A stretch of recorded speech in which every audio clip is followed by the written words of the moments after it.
More gin, you're crazy. It may seem like we have a problem. It's 10 a.m., by the way. We don't. Should we not tell them that?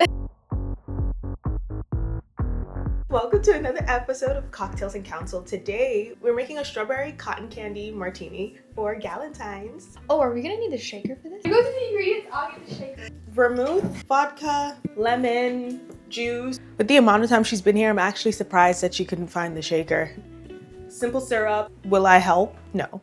Some dried strawberries and cotton candy. I feel like there's so many. This is a learning opportunity. Yeah, you got it. It's because martinis have to be shaken. Not stirred. I thought that was a preference.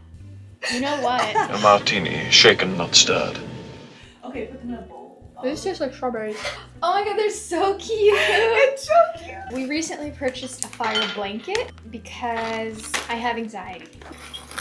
Okay. Putting dehydrated strawberries, a little bit of simple syrup. Listen, I poured in as much as my heart felt like. There are no measurements. The lemon juice. Oops. Oh, it smells so lemony and good. E is also convinced that these candles aren't real candles, so if you see her side-eyeing it throughout the episode. They literally are not real. We got them on Shein, and like I'm convinced that there's like a layer of plastic over the actual candle. Fill the vodka and vermouth in the shaker. Fill with ice and shake vigorously. Okay, so vermouth, I always do the smaller side. Okay. Since it's two, I'm gonna do 2 of us. Mm-hmm. And then vodka, I do the bigger side. So I'm gonna do 2 shots of vodka. Ooh. Wow, I'm really smart. I have a problem with ice, as in I would keep eating it, so I try not to. You might have an iron deficiency. Yeah. The best type of ice is nugget ice. When I tell you it has the perfect water to air ratio, and when you bite it, delicious. Oh yeah, that's actually perfect. Oh, perfect. You saw that? Oh my gosh, why is it so hard to grab? You gotta grab it from me. Keep going. You're good. You're good. Just let me have this. Just let me have this. You're good. You're good. And stop. You got that, Okay, girl. that's good.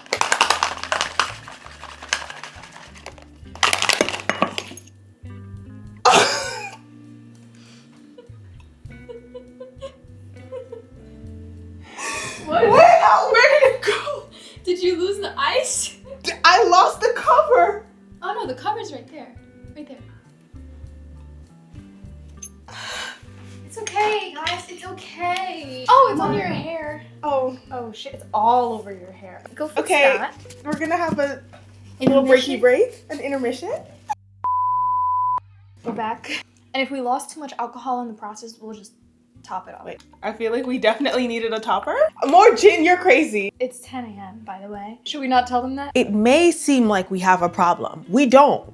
We don't. It's just the way that it worked out. It's giving problem, but I promise you it's not a problem. Maybe we should have put it in first and then had the drink pour over it. Jesus Christ, stop melting. Why does mine keep disintegrating? What is this? It's a coup. I'm screaming. Okay, let's try it. And these are probably This is full gonna be of sugar. insane. Cheers.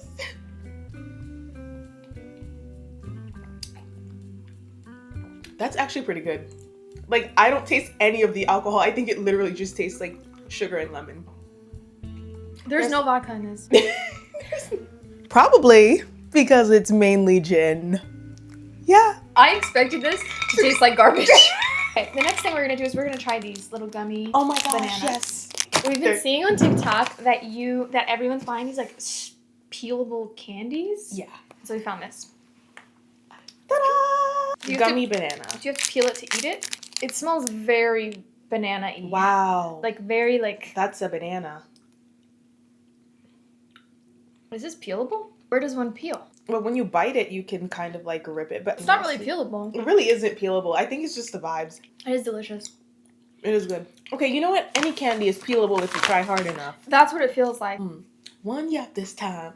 How long do you have to be dating someone Mm-hmm. for you to expect like actual gift for Valentine's Day? Like how many dates till you're like, oh, how many months So you're like, okay, I get something. I mean, I think it's gonna have to be a balance between dates and months because imagine if you went on like 6 dates between January and February or something. Then you'd be I would expect something. Yeah. 6 dates, I'd expect something. Yeah, exactly. But if you were only dating for a month and you went on 1 date or something, I guess you would have to be together, right? I don't think you have to be together. Oh. But do you like Valentine's Day? Because a lot of people are very like completely yes, completely no. I love Valentine's Day because I love candy. Oh. I don't even have any inclination towards the color red or pink, so I'm just thinking. Talking about my favorite color. Wow. I don't really think too much about Valentine's Day as a holiday, honestly. You don't get it off from work, so it's not really... Word! Oh my god! Because, I mean, if I'm not getting paid to stay home, what are we celebrating? I took off from work this Valentine's Day weekend, and my coworker can't be out at the same time as me because we're at the same level. So she was like, wanted to take those days off, and we were kind of fighting about it because she was like, you don't have a boyfriend. I have a boyfriend. Like, what do you... And I'm like, so what? I love myself. Wait. This opens up a different discussion is how people in relationships have priority over the people without relationships.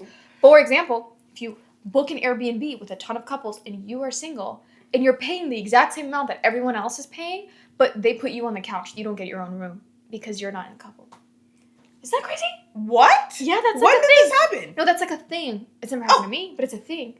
People are always like the single people on trips always get like the end of the stick, even if they're paying the exact same amount. Oh no.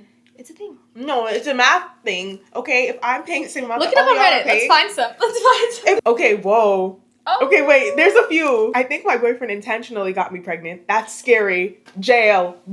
Second, my best friend wants me to break up with my boyfriend and I don't know why. Ooh, that one's interesting. Okay, click on that one. But before you keep going, I just have a message for the audience. What's the message?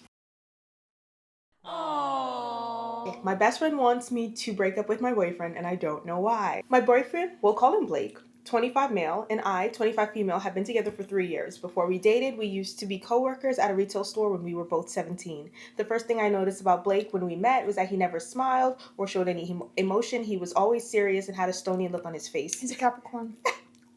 Hardly, if ever, showed any emotional sentiments. I don't know how to describe it accurately, but just imagine Eminem or Shadow from Sonic, and how they always have serious looks on their faces. That's how Blake is. Girl, you're giving us a bit too much context. I'm gonna have to scan. I hate when someone is telling a story and they don't get to the point. Like, if I wanted to read a book, I would. On my 22nd birthday, which is on Valentines, wow, hard, Blake had asked me to come over to his house and said it was serious. And when I got there, it was full of decorations and flowers, and Blake was dressed nicely. He gave a long speech about how our friendship meant so much to him and that he's grateful to have met me, and asked if I wanted to be his girlfriend. I swear it was like a 70s rom-com movie. It was the first time I had seen Blake so vulnerable. What? He still had his cute, serious stone face on him. This feels like somebody who wishes they were a writer and is getting it out through their Reddit posts, because what are we doing here? She's she was making fanfics at 12. This is fanfic. He still had his cute, serious stone face on him, but I could tell he was extremely nervous. I, of course, said yes. And we have been a happy couple ever since. It's giving Wattpad. Now. Wattpad. That's what I was thinking. I was like, what is the name of that site? Yeah. Or AO3. Were you ever a Wattpad girl? Oh, yeah. I was heavy. Even wrote. Like, I don't even remember what it was about, but I had readers. Now, onto the issue. My best friend, let's call her Sarah, and I have been friends since we were in the 5th grade. Sarah and I were each other's parents and partners in crime. God, this person gives so much backstory that I don't. For context, she and Sarah are close, okay? Oh no. Guys. No. That was like 6 scrolls. I was literally like, good luck to her. Wishing her all the best. I hope her and her young adult novel turns out great. Ooh, friends set me up for the worst date ever. Do they even know me? I, female 31, have had some bad, well, I said bad and meh. I said meh dates. Have had some bad dates before, but this guy took the cake. Long story short, it was a mismatch. What the fuck? I can't read. Long story short, it was a mismatch in almost every way. The only time he asked me a question about myself, my friend just had this happen to her literally yesterday. Ooh. He disparaged my answer and told me he'd show me how to travel for real. Because he asked what I like to do in my free time, and she said cruising, like cruises. And he goes, I'll show you how to travel for real. I'm not gonna lie, I don't know if I would respond well to cruising either. Do you make a TikTok about cruising recently? About the Royal Caribbean? Was it the Royal Caribbean? Royal or Carnival? Like, I just Carnival, yes. I'm just like, let me go on a boat They for a look week. fun. I'm just terrified. Anyway, I don't see how he can ever do that, as he makes beans for an income. That's hilarious. Yes, he told me his income on the first date, and I can tell you I literally make 12 times him. No, he doesn't know that. Not like he even asked what I did for a living. And he topped it off by 3 we need to rise up and eat the rich comments through dinner. Okay? He's the type who blames society for the reason he doesn't have X, Y, and Z. I actually literally hate this type of person. And in his opinion, will never have X, Y, Z. While it makes for a cool Facebook name, in real life, when you're evaluating if this is a life partner material, it's not a great look. The thing is, this is someone who's chronically online. So yeah, he's a match for someone, I'm sure, just not me. The problem is, he's a friend of one of my friends in the group, and somehow they are convinced that we're made for each other. My friend got the others super excited about the outcome of this date, and have been, first of all, I hate that. Your friend should not be doing that. Not be putting pressure on this random, strange date. And anytime you put pressure on a date and worry about the outcome, it's going to fail. Anyway, my friend got the others super excited about the outcome of his date and have been pressing for reasons why I politely rejected him. That's so annoying. Apparently, he really thought highly of me. I don't see how. I feel like I barely had the opportunity to speak. This is so standard.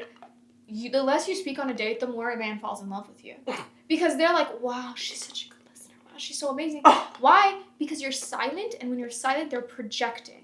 Because they have space to project. They don't know anything about you, so they can more easily project onto your personality what they think you're like, because you're silent.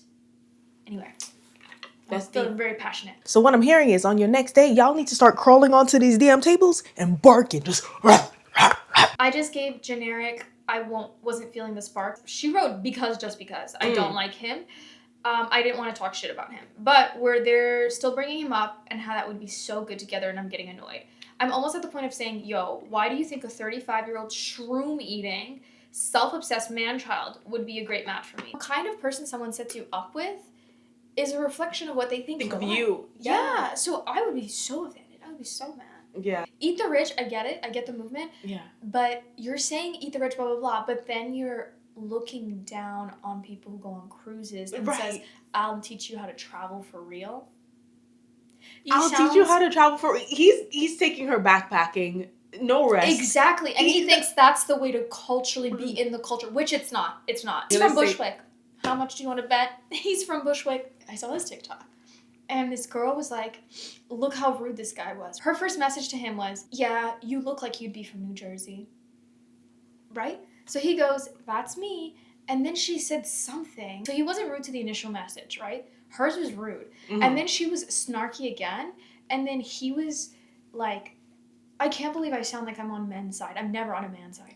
But he says something a little bit rude back. And then she's like, well, you don't know the difference between your and your on your page. And then he says something violent, which it crossed the line. Like he was like he immediately went violent, right? It's really so sad how some men can't regulate their emotions. It's no wonder why all wars were started by them. Now, if we take that out, which we shouldn't take it out because he went violent, but she was like, look at how he's being so rude, blah, blah. And the comments were like, yeah, you were being sassy, and he just went straight violent. And I'm like, you started off so rude. Telling someone they look like they're from New Jersey is an insult. Like, I'm sorry, New Jersey. The way she said it sounds like she meant it as an insult. Right. Not that New Jersey's great state. Great state. Great state. They've contributed a lot to the culture. Jersey Shore? Sure! I was like, Snooki? Snooki. You're like, there is a movement in herself. That is true. Undeniably so. Okay, random, but I saw this girl on TikTok. It seems like she lived in London, and she was like, yeah, I go to Korea every 6 months for my skincare. Like, she said it's cheaper to do that. I saw that. I was like, girl, yeah, you right. Like, I would do that. The length of the flight is the problem for me, because otherwise I'd go. every month. I'm meant to be in the air. I'm meant to be flown out, even if it's just me flying myself out. That's so funny because when I asked for those days off around Valentine's Day, the first thing my boss did is he like slimes his way straight over to my desk. He goes, "Who's flying you out?" And I said, "I'm flying myself out." Me. There's no two. It's just one. It's just that's me. cute. You cut it right down the middle. I know it worked really well. You know what I'm now thinking of? INDEPENDENT. Do you know what that means? She got her own house. She got her own car. 2 jobs. Work hard. You know what? You don't need to be working 2 jobs in this economy. That's the part that got me upset. I've never heard that song outside of TikTok. It's just TikTok. You're kidding? So I was like, wait, what are the rest of the lyrics? Because I only know those first few letters. You know what? I ain't even mad that she didn't know the song because it taught a whole generation how to spell the word independent. Just like Gwen Stefani taught us how to spell bananas. You know what my friend was asking yesterday is she was like talking about how she went on this date with this guy who, like, his perfect example of what we were talking about. She went on a date with this guy and he like was here in New York for acting, for like an acting course. And so he was only talking about himself because she was only asking him questions, but he didn't ask her questions. But she was like, it was so interesting because he didn't even like notice that I knew so much about film. Like he didn't question it. And she was like, because she's been to acting school. She graduated from acting school and she like actually acted. And so she was telling me this stuff. And then she goes, what's the most interesting is I asked him like if he could be in any film or like TV or whatever, like his dream role, what would it be? And he he didn't have an answer. And she was like, that's crazy. Like someone who wants to be an actor, they have a dream role. Right. So my question to you is, what would be your dream role? Me being in my own show. No. If you were like an think of a role that exists right now. A role that like Elena from Vampire Diaries. Yeah. Damon. The vervain. You know when you love something so much you can make fun of it? Yeah. I'm also a Delana fan. Her and Stefan together it was just not good. I think that's every actor's worst nightmare because they have a love or hate relationship of being on one of those shows because they're set for the rest of their life financially, but they get typecasted. Yeah, they also get typecasted. That's it for today. Hope you enjoyed our yap. See you in 2 weeks.